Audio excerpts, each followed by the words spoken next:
but what if you are local And traffic? there's been no movement for 2 months. No trucks, no cranes. Oh, it's a county road on top of it all. The- It's going from bad to worse. I think the state's doing the work. Rob, the state's doing the work. It's a bridge. Okay, we need to get Because of the Jim weight Dean in limit here, on the bridge. because we don't know what But we're the, talking about. Nothing has happened in 2 months at all. Allison, they just And got here, they may our want to, fire people department just now got has here, you to think they cover want to, part of is that, West Nyack because I don't know, I don't know if they do or not. fire trucks can't go that way. It's brutal.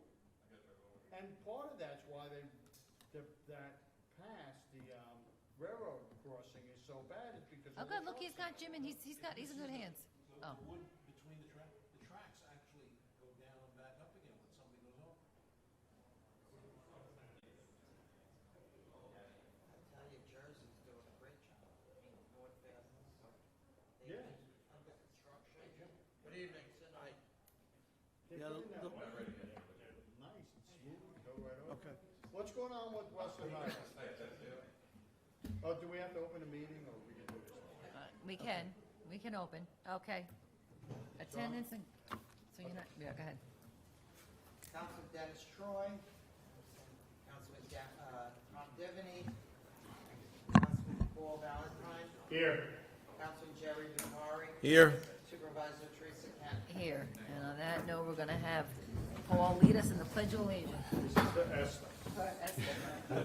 I pledge allegiance to the flag of the United States of America and to the republic for which it stands, one nation, under God, indivisible, with liberty and justice for all.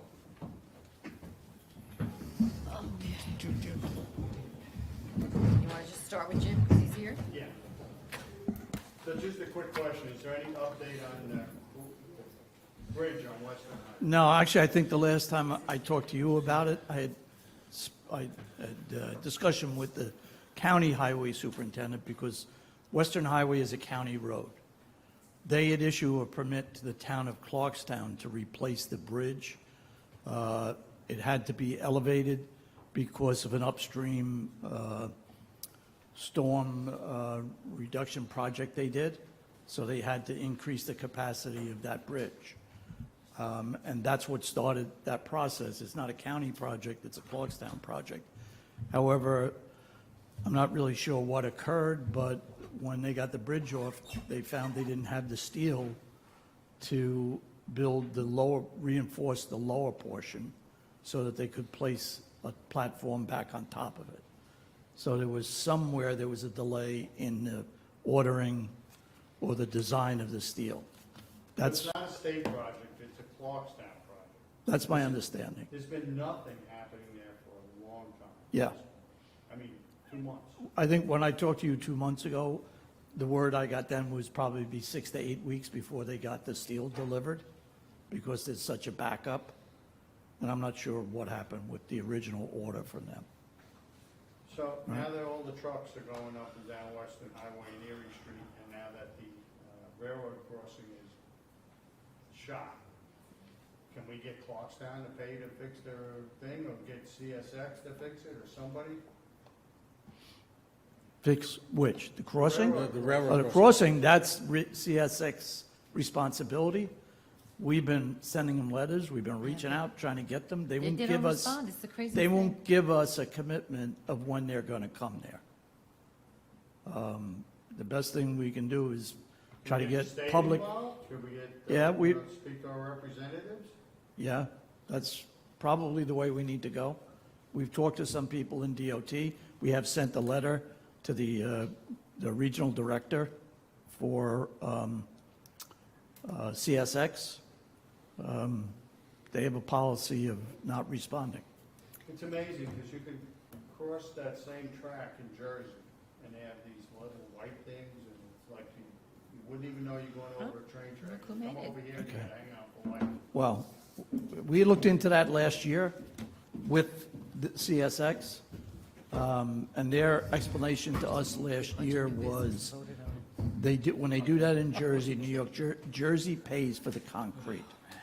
So we said to them, give us an idea of when this could happen, and we'll bring it to our local communities. They were supposed to do that at the county crossing on Old Tappan Road, and they didn't. They didn't pave it, they didn't use the concrete, and they had issues with the final job they did even when they paved it, so. Okay. All right, Thanks, Jim. That's as clear as mud, okay. Okay, so we have a bunch of announcements, I'll try to get through them quickly here. We have the October 16th, from 8 to 11:30 is the shredding event at Town Hall, held by the Town Clerk's Office. It's, just bring non-perishable foods or cash for people to people.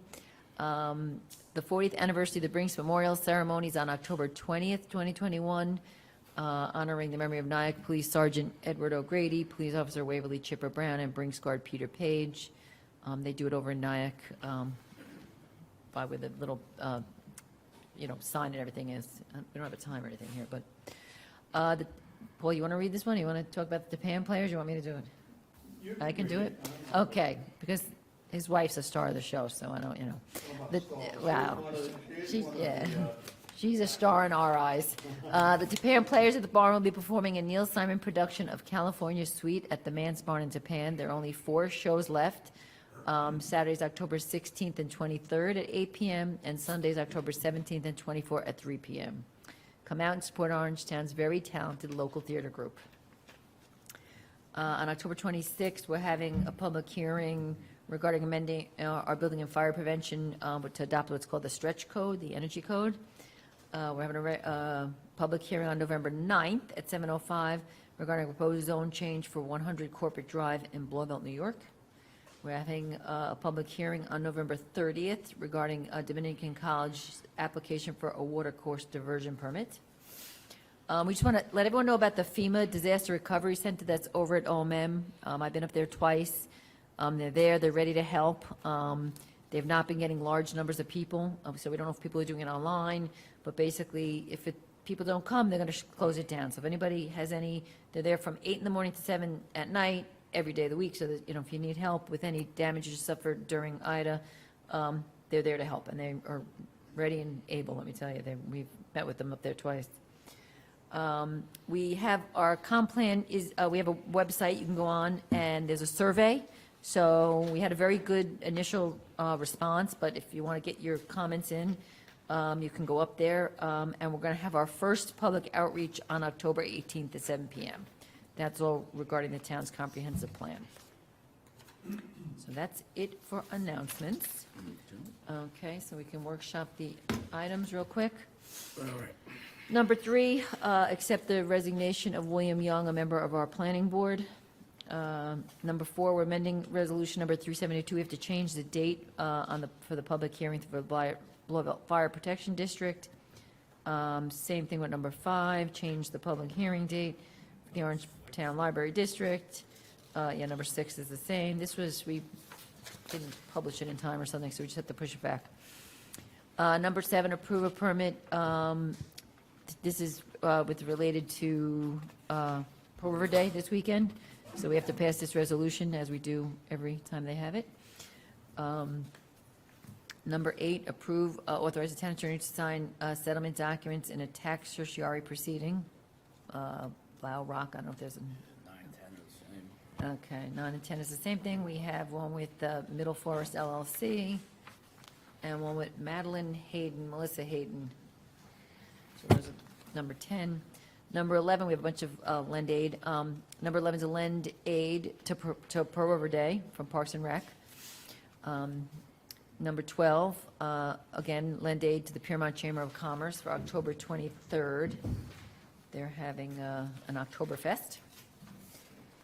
13, lend aid, this is the Highway Department to the 2021 Proverb High School Pep Rally and Bonfire. Number 14, lend assistance to the 2021 Tappan Fire Department 5K Run on Sunday, November 14th. Number 15, approve a secret determination regarding a Type 2 action for the Tier 4 pumping station improvements.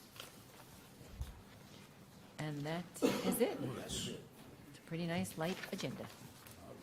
Okay, so can I get a motion to open the Motion public? to open public comment. Okay, second. I'll second it. All in favor? Aye. Okay. First up is Jim O'Sullivan.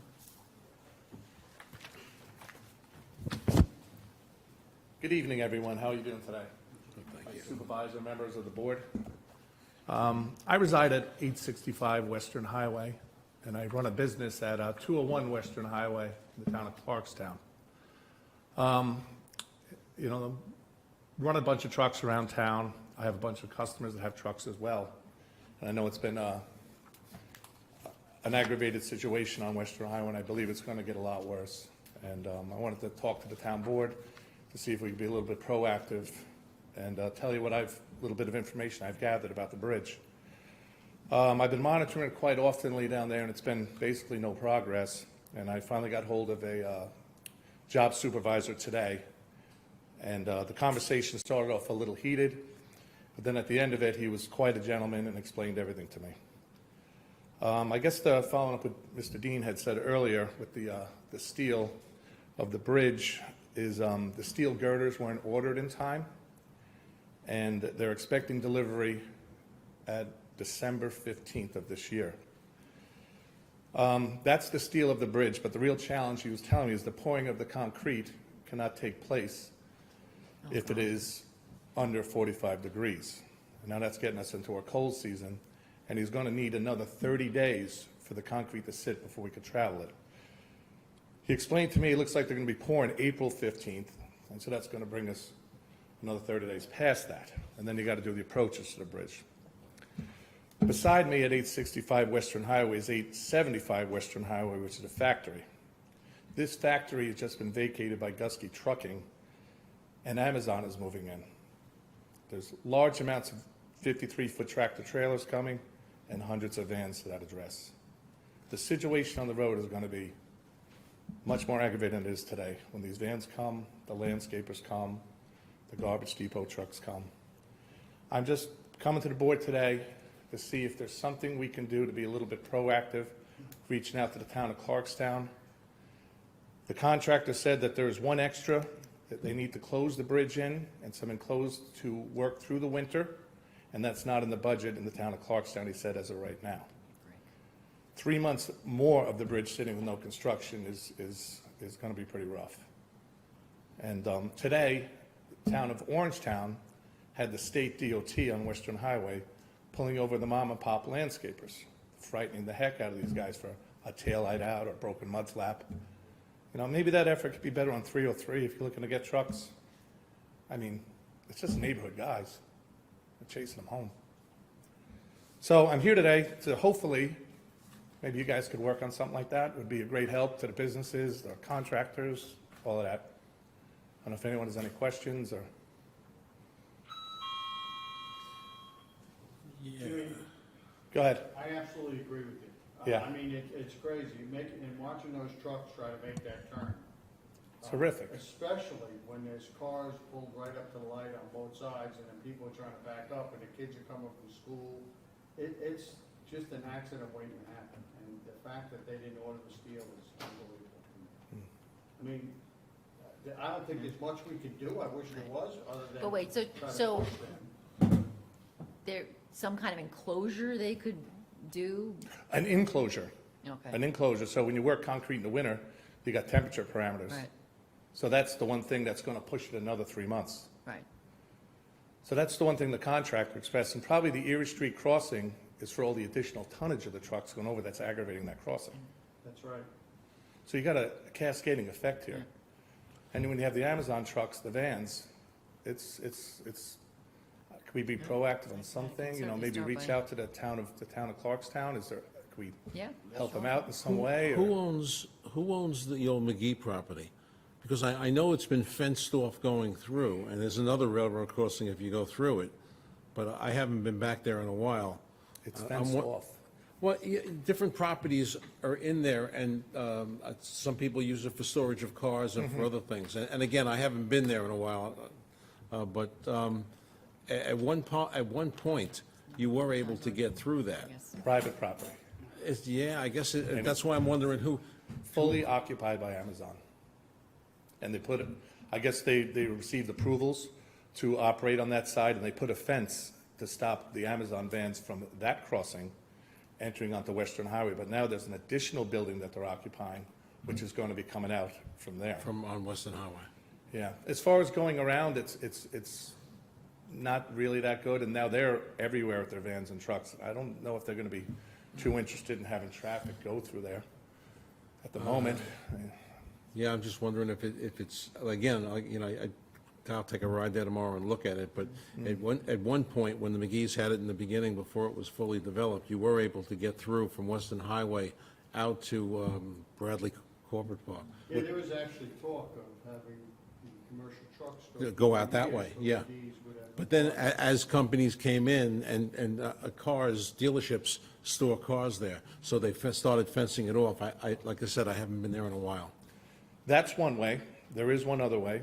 If you had came in from 303, before you go at the rail crossing with the arms Right. that you're mentioning, if you made a right there and you went north with the railroad tracks on your left, that gate is open at the moment, but that brings you to the Pine Tree Road lane that has no arms on it. It's a very dangerous crossing with a grade that brings you down to the bridge that's dismantled at the moment. So it's We use that and sneak in through there, but that's someone else's property. I don't know the corporate park people, how they'd be cooperative. Maybe you guys would have the influence. Now, to that see. crossing that you're talking about would be in the town of Clarkstown? Yes. Just, It is, right? Because I think that comes through to Western Highway on the other side of the bridge. It goes to that pine, to that little development, there's a few houses. Yeah, there's Yeah. some houses in there. small dead-end street. I believe it's an undedicated road. Yes. Not 100%. I mean, that's a tricky crossing with no arms. But could they get, You can go, but there's been some serious accidents there. If you're looking to bring trucks over that one, well, I'm just wondering if Clarkstown can get some sort of a gate put up there. they tried for years. It's a big old story there. I'm not aware of that That one may be altogether. quicker than the bridge. Crazy, but Okay. with what Jimmy was saying, that basically when they pour construction or cement in the middle of the winter on any type of new building, they tent it off and put in some propane heaters. They could do pretty much the same thing for the bridge. Yeah, well, they build it, and it's just plastic, and they put in some big propane heaters, and all you gotta do is keep it above a certain temperature, so. Well, they put an antifreeze in too, but I don't know if they want to do that with a bridge. You have to grab it from both sides because the concrete's Yeah. exposed on the bottom as well as the top. But you have a grade pour. It's gotta You have be the ground solid. temperature of 53 that will help you along. So, Our resident engineer. I'm just pointing to our resident engineer. Amen, figure it out, come on. Thank you, Jimmy. all right, thank you Thank guys. you. If there's Thank you. anything you could do, it'd be a huge help. And, We'll the- see. We'll the one certainly see. last thing, is it necessary to have the police pull everyone over on the road? Maybe you can, DOT stops Oh, the and chief left. guys Ran from the out. state trolling under our vehicles with mirrors. I mean, if I- there's something that could be done there, it'd be really It's a appreciated. tough road to pull over on because it's don't- one lane each way, complain about and There it was- makes it. And you're right, it would only be really local people. They could, if they're out-of-staters, they could pick them up on 303. You had a New York State DOT van at the Bluebell Firehouse today, pulling in every local guy. I mean, these guys are in your front yard every day cleaning up. And maybe the people complaining have an Amazon box in the front steps. I mean, these vehicles are necessary to service the homes. Anyway, thank Okay. you. Thank you. Okay, the next is Susan McWinney.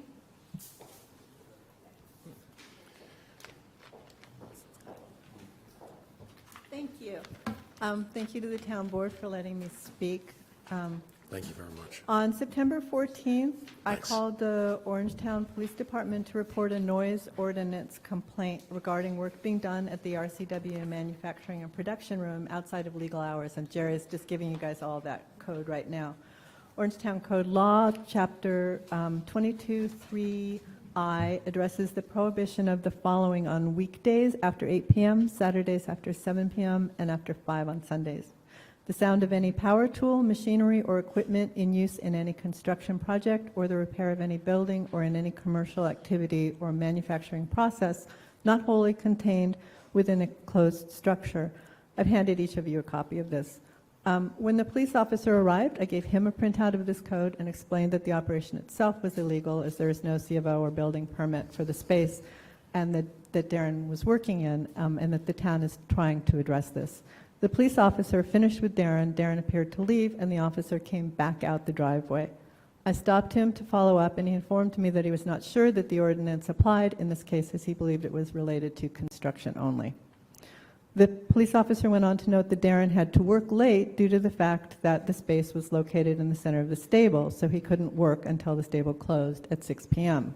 This is a problem. They've located their manufacturing room in an active stable, which caters to children and therapy students largely, and there was no conversation held before this happened. I'm just confused by the validity of an argument that an illegal activity is valid when undertaken to support another illegal activity. After this interaction, the police officer asked me about several allegations that Darren had apparently made about me, that I was spying on them. Well, they moved directly across the street from us, and their business is directly next door to us. And unless I put a blindfold on, which would make it hard to navigate, I do actually see what's going on. I really don't spy on them. I really don't want to spy on them. That I had made complaints about things they'd done while living at Jim Van Houten. I have no idea what they did while they lived with Jim Van Houten, and I've never made a complaint about that. And then I made complaints to the town of Gilboa about their upstate operation. I did not. I, in fact, made a FOIL request to ask them if they had a C of O and building permit. This apparently triggered a visit from the Gilboa building inspector, which caused them to have a violation, which is still open. My point about this is that this was a major deflection, that somehow I'm causing the Van Houtens a problem when I'm actually simply just being a resident. So the officer then asked me if there was really an ongoing issue at RCW, why the town hadn't shut them down. And this is an issue. So I want to thank the town because I understand that the Van Houtens are once again in court, and I appreciate the activities that the work that the town is doing. The police are also often really great. Most of my experiences with the police have been really positive, but they don't know how to handle the situation when we call them, and they don't know why they haven't been shut down. So I just wanted to note that it's causing a real conflict with the police when we call them. It happened again on Saturday night, and I didn't call them because I didn't want to put them in a situation, and I didn't want to get grilled again. Thank you. Thank you. Next, Jared Goggin.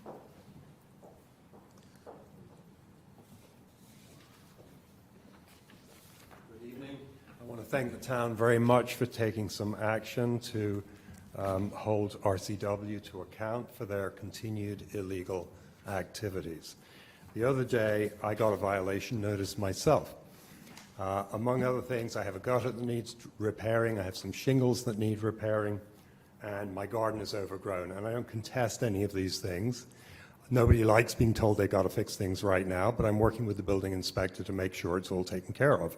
I respect the law. We live in a society of laws and regulations. And what's important is people observe those laws, and those laws are applied equally. I think you'd all agree with that. I want to contrast this, though, with some things that have been going on at RCW.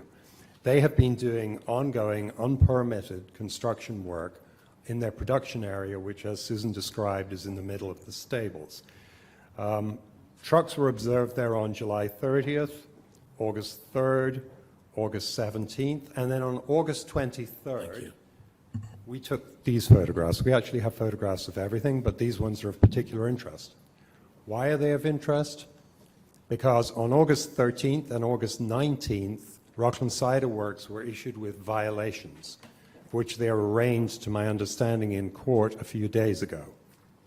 Despite this, they still proceeded with illegal work at this location.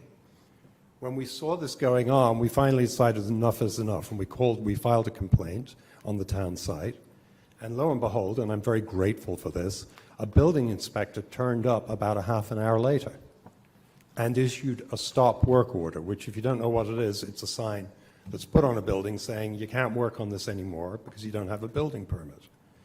Well, the building inspector left, and a short time later, the stop work order was removed from the door, and the work continued. Now, why do I bring this up? Because it's a matter of character. I get a violation, and I know I have to follow the law, and I want to follow the law. I don't resent this. That's how this society operates, right? These people get a violation, and 4 or 5 days later, they're out there violating things again. Now, I know you already know some of this, but I just want to make sure that you understand the character of the people that we're dealing with. Their attorneys have filed a request for a change to the zoning laws of the town at the same time as they're in violation of those zoning laws. In addition, they've stated incorrectly that they're still in negotiation with the church, which is refusing the use of its parking lot. And they've stated that they have a certain number of parking places, but they are blocking a fire lane that's required by Orangetown regulations to be 30 feet wide. And if there's a fire in the stables, it's quite possible that animal lives will be lost because fire trucks will be unable to get down there. I want to bring this to all of this to your attention to emphasize the character of the people that you're dealing with at RCW. This is not me impugning them. They demonstrate this again and again through their behavior. And I want to thank you again for taking action. We both really appreciate that. Thank you. Thank you. Is anybody else here that wants to speak that did not have a chance to speak yet? Going once? Oh, did you make a motion to close? Motion to close. She thought I heard it. Second. Second. All in favor? Aye. Okay. First item we have Oh, to, I just wanted to. oh, you want to go ahead? Go ahead. Yeah. Unrelated item, but of importance to everyone in Orangetown is, there's going to be a hearing tomorrow in New York City where the State Assembly and the Senate are considering legislation to require every municipality in New York State to create zoning laws that will require accessory apartments in every single family zone. What does that mean? They're basically trying to force the town of Orangetown and the county of Rockland to make it so that everyone who has a single-family residence in Orangetown has to have access and be able to put a two-family house there. And there's nothing we can do about it if they pass this law. They're basically trying to circumvent home law and home rule, and they're trying to overrun our zoning laws. This is your radical politicians in Albany and New York City. They want to destroy the suburbs. They want us to make us the next borough in New York City. And they're going to have the hearing tomorrow, and if they pass this law, the character and structure of Orangetown is going to change forever.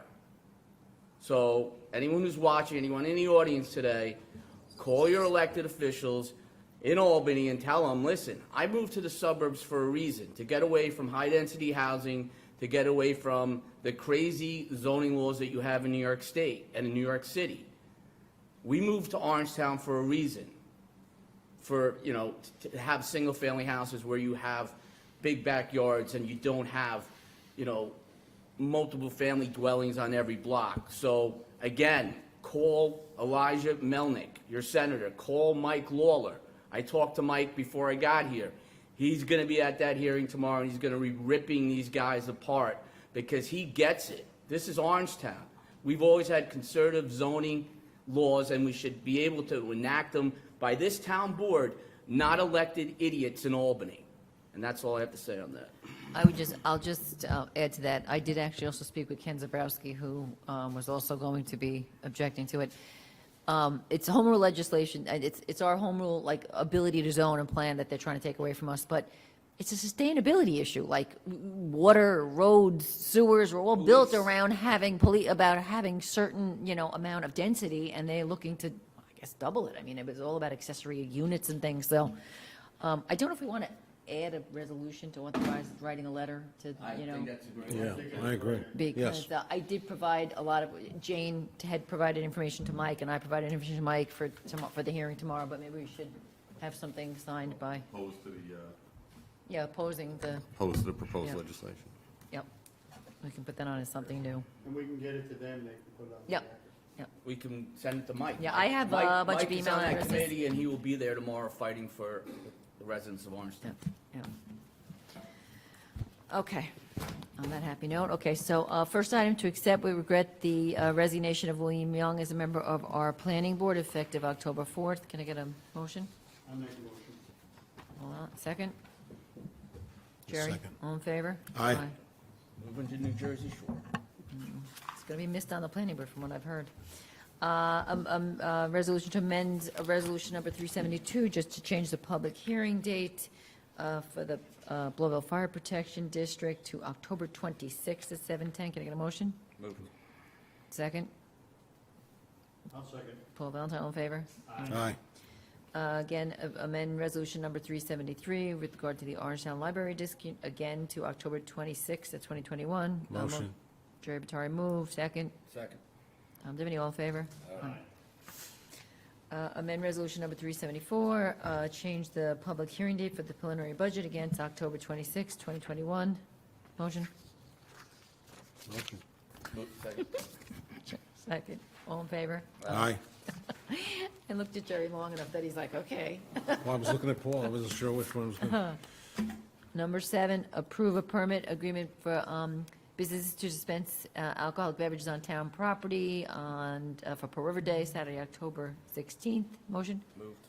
Tom Divany, second. Second. Jerry Batari, all in favor? Aye.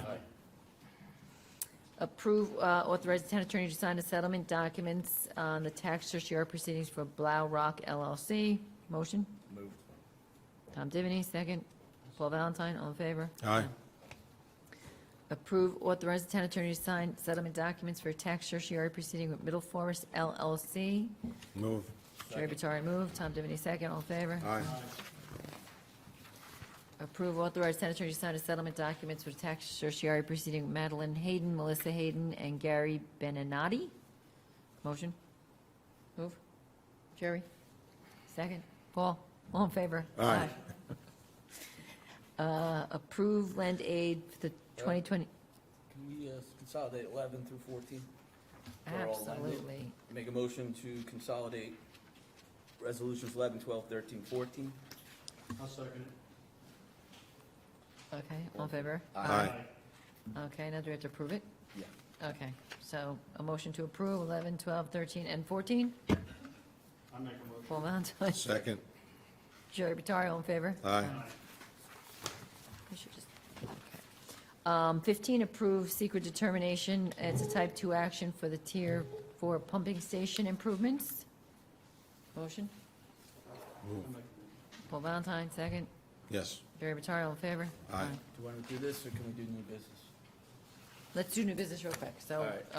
Well, did you want to do a resolution on the? yeah, that's what we're going to add as the new business. That, and it's October. We did a resolution last year to allow the outdoor dining. I think we should extend that through the end of next year. It's through December. I'm Do just that next saying, meeting? I'm gonna. Yeah, I think we should do it the next meeting. I I'm think, just saying, it's gonna, no, I know, they're considering in New York City right now. yeah, no, I don't have a problem with it. I just think that we're going to have a long-term plan here because no one's ever going to want to go back inside. Well, then we'll extend it through, I'm just saying, you know, if they shut down the indoor dining, which they could, you know. Well, the local law that we passed indicates the board can do this as part of the economic recovery from COVID, which I think is still ongoing and maybe for some time. So I'm just saying, you know, we can do it at the meeting on the 26th. I can prepare a resolution and have it ready to roll. Yeah, no, it's good to get it out there so people know, whatever. You know, Okay, so the next one is just basically authorize against the supervisor to submit a letter on behalf of the town board objecting to the, Well, I would do a resolution itself, Yeah. opposed to That's what I'm trying to do. legislation. oh, actually, okay, but you have to write we have a whole big letter we can, Okay. Yeah, Yeah. and submit a letter. But I Okay. think we should do a resolution. yeah, resolution. okay. Are I'll you do writing a something up? resolution in the morning, yeah. Okay, I'll send it to you. do we have to vote on it? Yeah, All right, Okay. approve the resolution, moved. opposing this legislation. Okay, okay. Tom I'll moved it, second. pull that, all in favor? Aye. Okay, okay.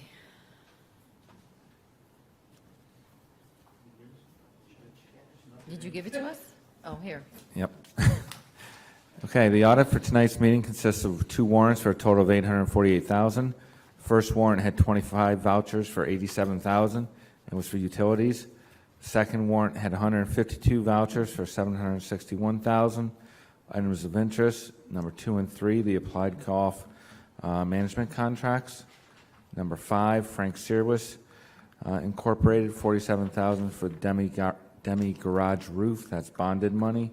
Number 8, Gorman Brothers, $170,000 for highway milling, that's also bonded money. Number 11, Schultz Ford, $29,000 for a parks vehicle, bonded money. Number 12, Slack Chemical, $32,000 for sewer chemicals. Number 13, State Comptroller, $40,000 for justice fines. And number 14, Tilcon, $62,000 for highway materials. Any questions on the audit? No? Anybody? Okay, so motion to accept the audit? Motion? Patari Divini. All in favor? Aye. Okay, so we just, no executive session? All right. Oh. I'm sorry. Okay, so we can, 17's out, okay, so we're going to adjourn, we have two adjournments. Dolores Altamira, who is a resident of Louisville and retired Orangetown Building Department employee, and Pat Lenahan, a resident from Orangeburg. And so, can I get a motion to close? Motion? Okay. Second. Okay, all in favor? Aye. I was flying from Albany today.